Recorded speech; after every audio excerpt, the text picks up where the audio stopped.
Sahabat Siddharth Kamulyan Channel, saat ini kita akan membahas tentang psikologi anak dan orang tua ya, terutama di saat pandemi yang memang baru kita alami di Indonesia ini.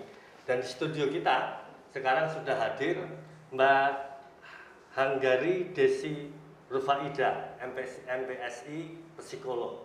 Beliau adalah pakarnya psikologi dan nanti kita akan banyak menggali informasi kepada beliau tentang situasi psikologi anak di saat pandemi, dan juga ada kaitannya juga dengan sistem pendidikan daring yang sekarang ini dialami oleh anak dan orang tua. Selamat sore Mbak Desi. Selamat sore Mas. Ya. Terima kasih ya sudah hadir di tempat kita. Iya, Ya. terima kasih juga sudah diundang. Mbak Desi, masa pandemi ini kan kita rasa sangat panjang ya untuk dunia anak-anak gitu ya. Satu, mereka sekarang punya banyak keterbatasan, terutama pergaulan mereka di sekolah dan juga di masyarakat. Nah, melihat situasi yang kita tidak tahu kapan ini berhenti, ini menurut Mbak Desi seperti apa untuk perkembangan psikologi anak? Kalau untuk perkembangan psikologis anak yang pasti juga ya bisa dilihat sendiri ya. Yang tadinya si anak mereka itu harus sekolah di tatap muka, tiba-tiba harus di rumah seperti ini dengan kondisi daring seperti ini, pasti akan berdampak negatif ke kondisi psikologis si anak itu sendiri. Itu pasti ya. Yang saya temui beberapa kasus anak-anak yang istilahnya masih sekolah dan tiba-tiba dia sekolahnya harus daring seperti ini, memang beberapa mengeluhkan rasa jenuh seperti itu. Jadi ya wajar ya, istilahnya kalau mereka itu mengalami rasa jenuh kan gitu ya Mas. Istilahnya di sekolah mereka bisa belajar bersama dengan teman-temannya, bisa sekolah bersama dengan teman-temannya, kemudian bisa bertemu langsung dengan gurunya kan seperti itu. Tiba-tiba kok harus di rumah, semua belajarnya harus di rumah, setiap hari ketemunya ya sama orang tuanya, sama keluarganya. Nah itu pasti akan menimbulkan rasa jenuh, dan memang beberapa kasus diantaranya mereka mengeluhkan seperti itu, rasa jenuh, rasa khawatir, sedih, kecewa. Kalau bentuk negatifnya seperti apa untuk perkembangan anak? Kalau untuk perkembangan itu untuk beberapa kasus yang saya temui ya Mas ya, ini untuk usia remaja, misalkan usia SMP, ini lebih ke arah pada akhirnya perkembangan kognitif, dalam arti prestasi secara akademisnya dia jadi menurun. Nah, ini karena kan memang jadi malas belajar, efek dari kejenuhan si anak itu sendiri, pada akhirnya dia tidak semangat belajar. Nah itu kan berdampak pada prestasi di sekolahnya jadi menurun seperti itu. Nah ini guru yang melaporkan ke saya, ke kami, ini ya kasusnya prestasinya si anak jadi menurun. Padahal dulu waktu zaman sekolah tatap muka prestasinya bagus, tiba-tiba kok menurun. Setelah digali lebih dalam, oh ternyata memang si anak ini menunjukkan kejenuhan seperti itu. Ya. Terus ini Mbak Desi, ini kan orang tua ini kan memang dari awal tidak disiapkan untuk mendidik anak di rumah ya, dengan durasi yang sangat panjang ini ya. Jadi tidak dilatih dan tidak terbiasa untuk bagaimana sabar menghadapi anak mengerjakan PR, mendampingi anak untuk selalu belajar di rumah, dan itu intensitasnya kan tinggi. Jadi peran guru kan ini hampir 80% diambil oleh, bahkan mungkin ya total ya diambil alih oleh orang tua, yang kita tahu orang tua tidak disiapkan untuk melakukan edukasi secara formal. Nah ini dampak bagi orang tua sendiri seperti apa? Tingkat stresnya orang tua seperti apa? Iya, pasti orang tua juga mengalami juga ya kondisi apa ya, kondisi psikologis akibat pandemi itu pasti ya. Ibaratnya jangankan mendidik anak aja, orang tua sendiri dengan kondisi pandemi ini kan banyak yang mengalami stres ya, baik itu di masalah ekonomi keluarga ataupun masalah dengan pasangan ataupun faktor-faktor di luar anak aja udah banyak sekali masalah akibat pandemi kayak gitu ya.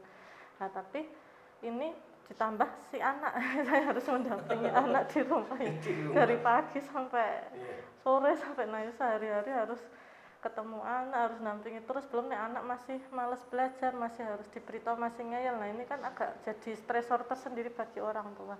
Nah ini pasti ada dampaknya psikologis orang tua sendiri. Tapi ya ini kembali lagi ke ini apa sih, kita sebagai orang tua harus pandai menyikapi sih sebenarnya Pak. Sebenarnya jadi gimana anak bisa sehat secara psikologis kalau orang tuanya sendiri dia belum sehat secara psikologis. Nah, jadi kalau memang mau mendampingi, mau membimbing anak, kita sendiri harus bahagia dulu. Kita sendiri harus sehat dulu secara mental, secara psikologis supaya anak kita bisa terbimbing, terdidik dengan baik. Jadi orang tua juga harus sehat. Iya, saya secara mental. Kalau nggak sehat secara mental, pasti kan orang kalau stres pengennya kan marah-marah ya Mas ya. Nah itu pasti si anak juga akibatnya nanti bisa kena secara psikologisnya juga akibat dari kitanya yang stres, kena marah-marah, si anak jadi malah tambah beban. Jadi sangat kompleks ini ya. Iya. Benang kusut. Enggak, jadi sebagai orang tua ini harus bijak sih menyikapi, dalam arti ya belajar mengambil hikmah dari peristiwa yang ada aja gitu. Jadi ambil sisi positifnya. Kalau yang sisi negatifnya yang diambil ya pasti berat ya. Iya, semua orang pasti frustasi, pasti mengalami kondisi psikologis yang nggak kuat. Nah ini anak yang kasihan nanti kena jadi korban si orang tua sendiri kan malah. Ya. Karena kan banyak peristiwa ya yang ini mungkin ya di tetangga kita, mungkin di teman-teman kita. Jadi dulu ketika anak diberi pelajaran di sekolah itu kan banyak orang tua yang tidak pernah getak-getak marah-marah anaknya untuk belajar. Bahkan juga sekarang banyak kasus anak sama orang tua secara tidak sadar itu ya dicubit, ya kan, dibentak-bentak agar mau belajar, mengerjakan PR. Situasi seperti itu dampak negatifnya untuk anak sampai sejauh mana kalau itu tidak bisa terkondisi gitu, tidak bisa tersadarkan agar orang tua tetap bisa imun, sehat pikirannya segala itu gimana Mbak Desi? Jadi memang, nah ini yang perlu kita pahami dulu ya Mas ya, bahwa memang pola asuh di zaman dulu sama pola asuh di zaman sekarang itu berbeda. Berbeda. Iya, kalau kita menyamakan dalam mendidik anak seperti di zaman orang tua kita zaman dulu itu udah nggak bisa. Kalau orang tua zaman dulu memang kebanyakan tuh memang mengasuhnya cenderung ke otoriter ya Mas ya. Otoriter, misalkan kamu harus belajar dari jam segini sampai jam segini, pokoknya harus nurut apa kata orang tua istilahnya kayak gitu ya. Kalau zaman dulu kan memang kebanyakan seperti itu, kalau nggak mau nurut bisa dicubit, dipukul kan gitu nih zaman dulu memang gitu nih.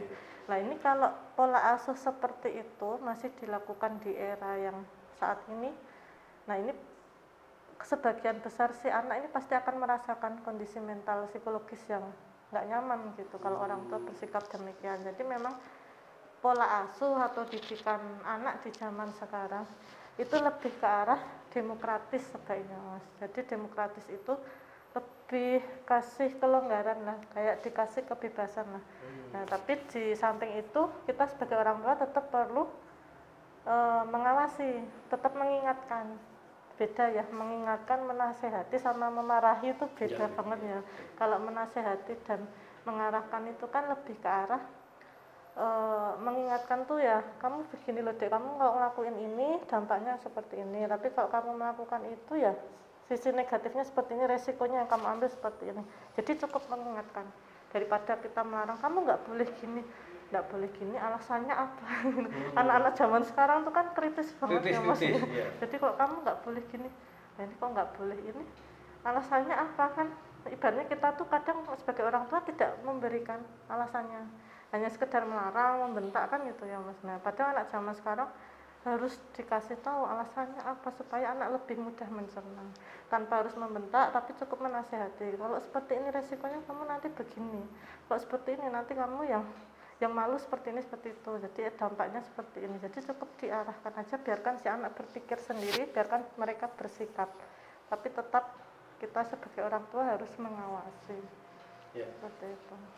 Banyak situasi seperti ini Mbak Desi, karena orang tua punya keterbatasan dalam mendidik anak di situasi pandemi ini ya, sehingga biar mengurangi stres orang tua, kadang anak kan dikasih ventilasi gadget, jadi handphone. Terus, nah itu kadang juga ketika memberikan pengalihan konsentrasi anak dengan bagaimana dia memakai gadget segala macam itu kadang kan juga banyak yang terjadi, anak-anak malah justru larut asik main handphone gitu kan. terus malah belajar jadi tidak mau segala macam itu ada kasus-kasus seperti itu. Sebenarnya untuk pengalihan konsentrasi ini yang baik seperti apa ya? Kira-kira kalau dari Mbak Desi? Jadi memang kalau penggunaan gadget itu memang baiknya kan digunakan secara efektif ya, sesuai dengan keperluan dan kebutuhannya aja gitu Mas. Apalagi kalau di kondisi saat ini kan daring mau nggak mau ya pasti menggunakan laptop, handphone kayak gitu, mau nggak mau si anak tidak bisa lepas dari gadget kan seperti itu. Jadi memang harus berhubungan dengan gadget. Nah tapi kita sebagai orang tua kembali lagi untuk memantau seberapa jauh sih fungsi si anak ini dalam menggunakan gadget itu, apakah untuk belajar aja ataukah seandainya butuh hiburan tuh ya, namanya anak pasti juga butuh hiburan ya, sesekali nonton YouTube, game itu pasti ada, kita sebagai orang dewasa pun juga butuh hiburan. Tapi kan seberapa lama intensitasnya dalam menggunakan itu, seperti itu yang ditonton itu apa, itu kan kita sebagai orang tua juga perlu memantau kan gitu ya Mas. Jadi kalau memang gadget itu kalau untuk anak usia dini itu sebaiknya di usia 2-5 tahun itu cukup 1-2 jam aja penggunaannya. Jadi maksimal 2 jam. Seperti itu, dan itu pun sebagai orang tua juga harus memantau apa sih yang ditonton sama si anak-anak kita supaya tidak melewati batas di luar itu gitu. Nah itu karena kenapa kalau si anak ataupun remaja itu kasus-kasusnya mereka yang kecanduan gadget, nah ini akan berdampak ke psikologis pastinya Mas, berdampak psikologis. Nah kondisinya apa, yang kondisi psikologis yang negatif itu yang pertama bisa menyebabkan anak tantrum Ya. Tantrum jadi mudah marah kayak gitu. Kemudian dia jadi cuek, jadi tidak peduli sama lingkungan sekitarnya gitu. Dan otomatis secara prestasi juga pasti menurun ya, karena yang dilihat kan bukan pelajaran tapi malah hiburan terus seperti itu. Terus si anak jadi ngeyel, keras kepala ya itu. Cara mengatasi kecanduan anak terhadap gadget itu efektifnya seperti apa? Kalau untuk cara mengatasi sendiri lebih baik lebih diarahkan sih Mas. Sebenarnya yang pertama pasti diarahkan ya. Jadi diarahkan untuk penggunaan gadget tuh sebisa mungkin sehari berapa jam kayak gitu. Jadi kita sekeluarga ini punya aturan sehari berapa jam untuk anak, terus untuk orang tua kayak gitu. Kemudian di saat anak belajar daring, benar-benar orang tua tuh ya sebisa mungkin mendampingi, jangan yang malah main HP sendiri kayak gitu. Terkadang kan anak itu kan hanya meniru apa yang dilakukan oleh orang tuanya. Nah di saat dia belajar orang tuanya malah mainan HP, lah orang bapak ibu aja mainan HP, gimana saya mau belajar istilahnya kayak gitu ya. Ya udah deh aku tak game atau aku tak YouTubean kan gitu istilahnya si anak itu kan banyak sekali alasannya kan Mas, ada aja gitu ya Mas. Nah itu jadi kalau memang kiranya anak kok belajar ya kita berusaha mungkin untuk selalu ada di sampingnya, mendampingi dan mengawasi gitu. Kemudian istilahnya kalau misalnya di rumah itu dibikin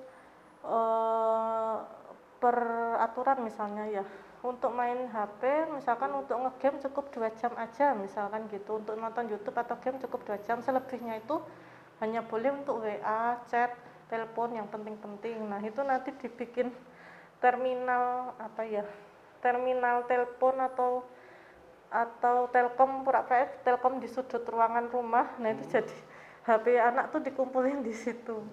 Iya, jadi istilahnya kamu hanya boleh menggunakan itu di jam-jam ini, selebihnya tuh kembalikan di situ. Atau kalau ada telepon atau WA diintip dan balesnya di situ juga, jangan dibawa kemana-mana kayak gitu. Jadi kayak kasih ruangan khusus gitu atau sisi dinding tertentu yang dimana itu memang istilahnya wadah untuk bermain HP, menerima telepon, chat WA itu di situ gitu. Jadi tetap terpantau. Jadi nggak bisa kita mbak HP dibawa ke kamar. Jadi kan pasti kita juga kalau di sini terus kan bosan ya, ada kalanya udah waktunya balas WA atau udah waktunya YouTubean ya udah taruh lagi, lakukan aktivitas lain lagi. Kayak gitu. Oke, Mbak Desi. Berarti kan ini sangat mengkhawatirkan kondisi psikologis perkembangan anak, dan kita tidak tahu pandemi ini akan sampai kapan selesai. Nah, Kira-kira agar terjadi apa ya? Ya ini kan situasi ini kan juga saya kira akan berdampak pada perkembangan generasi kerja yang akan datang dengan anak usia yang sekarang baru mengalami pandemi ya, dengan situasi ketegangan, stres itu ya. Eh, intervensi pemerintah menurut Mbak Desi harus sampai sejauh mana melihat kondisi ruang lingkup keluarga yang ya banyak mengalami goncangan seperti ini? Jadi lebih ke arah didikan ke anak itu ya, pola asuh gitu ya. Jadi ya memang ya itu tadi, kalau untuk pembelajaran daring itu sejujurnya ya dalam jangka waktu yang lama itu kan sebenarnya memang saya rasa sih kurang efektif ya Mas ya, karena istilahnya belajar dari rumah dan itu dilakukan secara online berjam-jam, itu pasti si anak kan ya ditinggal ngapa-ngapain, bahkan kadang bisa ditinggal tidur kalau si anak ngantuk. Nah itu jadi ya sebaiknya ya nggak apa-apa istilahnya pembelajaran daring, tapi mungkin lebih efektif aja untuk jam efektifnya tuh ya mungkin 2 jam 3 jam dalam sehari itu sebenarnya udah cukup efektif selama si anak fokus ya. Ya, tapi kalau dibuat sampai 6 jam atau 7 jam itu harus daring itu ya saya rasa ya, si anak pasti ibaratnya orang dewasa aja udah jenuh gitu ya Mas ya. Berarti pemerintah mungkin juga dimungkinkan memberikan fasilitas pendampingan khusus orang tua ya? Iya. Karena selama ini kan orang tua banyak yang tidak paham pola pendidikan ketika di rumah. Pola pendidikan, pola asuh ya penting banget. Jadi pemerintah penting juga memberikan penyadaran. Iya, jadi kan? Ilmu parenting itu digencarkan ya. Dan fungsi pemerintah ini sangat strategis ya ketika ikut melakukan intervensi gitu ya. Karena menyangkut kondisi saat ini. Anak sekarang ini itu ya. Oke, Mbak Desi, bisa kasih tip yang sederhana nggak untuk orang tua wali murid dalam situasi seperti ini, bagaimana akan mendidik anak yang bagus, yang baik gitu ya, yang memang membuat anak tidak semakin stres, terus juga tidak justru banyak melakukan hal-hal yang negatif gitu ya. Karena termasuk mengalihkan konsentrasi anak ke handphone itu kan sebenarnya ternyata dari sisi yang agak panjang ternyata negatif juga untuk tradisi anak-anaknya. Mereka lebih asik main handphone, main game, bahkan ketika tidak tahu TikTok mereka sekarang TikTokan segala macam, bahkan itu kan anak-anak dewasa.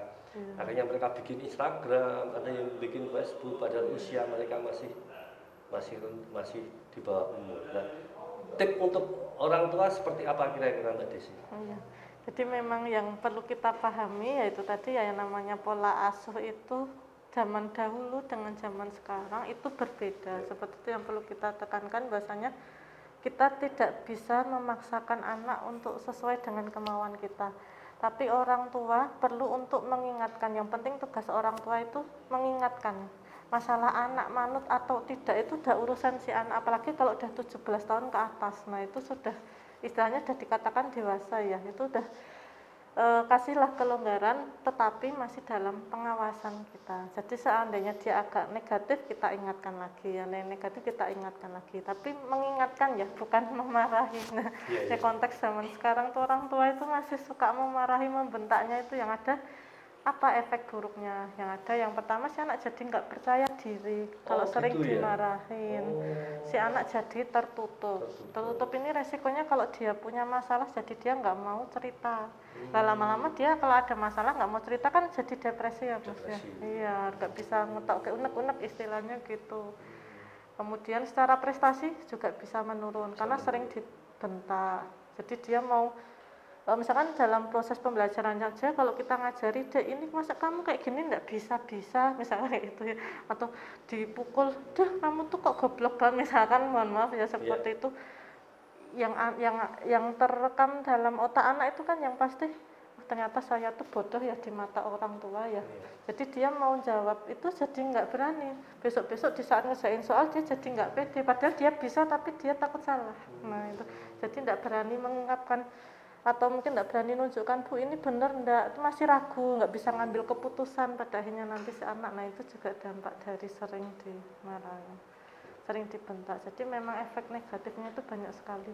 Iya, kalau dengan pola asuh demokratis agak sedikit kasih kelonggaran, biarkan anak belajar mandiri, biarkan anak belajar untuk mengambil keputusan sendiri, biarkan anak belajar untuk bereksplorasi, terus kreatifnya biar keluar. Nah itu memang agak riskan atau gimana menurut orang tua zaman dulu kan masuk dinengke bayangan seperti itu, tapi kan tetap dalam pengawasan ya.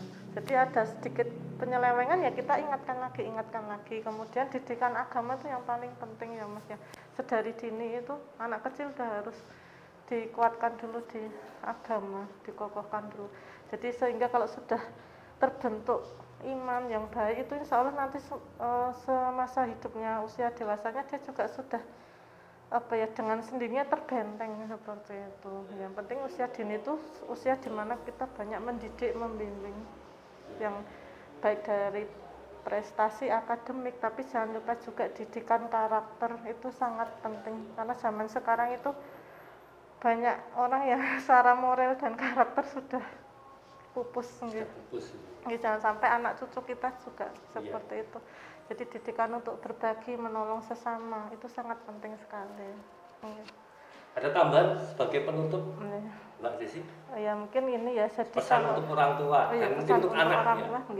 Mungkin untuk orang tua. Jadi kalau misalkan kondisi pandemi ini pasti ya semua orang merasakan dampak negatifnya secara psikologis, pasti kita akan merasa cemas, sedih, kecewa, itu pasti ya. Hanya saja kita coba untuk belajar mengambil sisi positifnya Mas. Jadi ambil sisi hikmah yang bisa diambil itu apa. Oh ternyata maksud Allah tuh ngasih musibah wabah itu sebenarnya ada maksud baik kok, yang tadinya orang tua sibuk bekerja jarang bertemu anak, tiba-tiba WFH, terus anak daring, berarti kan waktu keluarga untuk bertemu keluarga ya lebih banyak gitu. Jadi kan kesempatan itu ya untuk mengakrabkan kembali hubungan keluarga. Jadi ya memang diambil sisi-sisi positifnya aja. Jadi kalau kita sebagai orang tua dalam menjalani hidup itu ya belajar untuk bijak, belajar untuk bijak, mengambil sisi positif dari setiap peristiwa yang terjadi. Bahwa semua masalah atau musibah itu pasti akan ada hikmah di balik itu semua. Termasuk kalau masalah keuangan seret, ya udah sih kita nggak usah mengeluh gitu. Kalau kita mengeluh ya yang ada pertolongan Allah akan mendatangkan rezeki malah akan semakin jauh kan gitu ya Mas. Tapi kalau apapun yang ada kita miliki saat ini ya kita syukuri kan gitu. Mau sedikit mau banyak kita syukuri, kita tetap bahagia. Yang penting kuncinya adalah harus bahagia. Di kondisi apapun. Iya. Di kondisi apapun itu. Untuk anak-anak pelajar Mbak Desi ada pesan? Untuk anak-anak pelajar istilahnya itu tadi orang tua baiknya tetap mengarahkan ya, bahwa itu tadi kondisi seperti ini mau nggak mau pasti akan merasa cemas, sedih, kecewa itu, tapi apakah kita mau terpuruk terus dengan keadaan seperti ini? Pasti ada masa dimana kita itu pengen bangkit meskipun kita tidak akan tahu kondisi ini sampai kapan kan gitu ya. Kalau kita terpuruk terus yang ada mental kita yang nggak kuat, siapapun tuh baik anak maupun orang dewasa mental kita akan jatuh juga gitu ya, akan ngedrop, depresi juga gitu. Kok yang dipikir kok gini ya ngeluh itu kan akhirnya psikologis kita nggak sehat ya Mas ya. Nah ini kita sebagai orang tua tolong membesarkan hati si anak gitu, untuk ya udah deh ini kondisi seperti ini aja, lihat sisi positifnya, berikan hikmah-hikmah yang bisa diambil dari ini semua, kasih tahu ke anak-anak kita bahwa pasti akan ada nanti suatu saat pasti akan hidup kita tuh lebih enak lagi dibanding sekarang. Nggak apa-apa untuk menuju sukses itu kita pasti harus susah dulu gitu. Semua ibarat roda itu kan berputar ya Mas ya, perlu susah dulu baru nanti di atas. Nanti kadang bisa susah lagi, naik lagi, itu kan suatu perjalanan hidup. Nah ini orang tua perlu mengajarkan ke anak untuk belajar seperti itu. Jadi jangan hidup tuh jangan cuman enaknya aja, harus butuh prihatin dulu baru bisa mencapai ke sesuatu hal yang enak, yang nikmat kayak gitu tuh butuh proses kayak gitu. Nah ini anak perlu dikasih arahan gitu supaya dia tidak sedih terus tidak kecewa gitu. Baik, terima kasih ya Mbak Desi ya atas ya, pelajarannya, atas ilmunya. Ya mungkin mudah-mudahan ini nanti bisa membantu banyak teman-teman orang tua yang sekarang memang baru menghadapi situasi yang di luar kendali kita gitu ya. Demikian tadi sahabat Sejat Kementerian Channel dan semoga bermanfaat. Sampai bertemu di tema yang lain.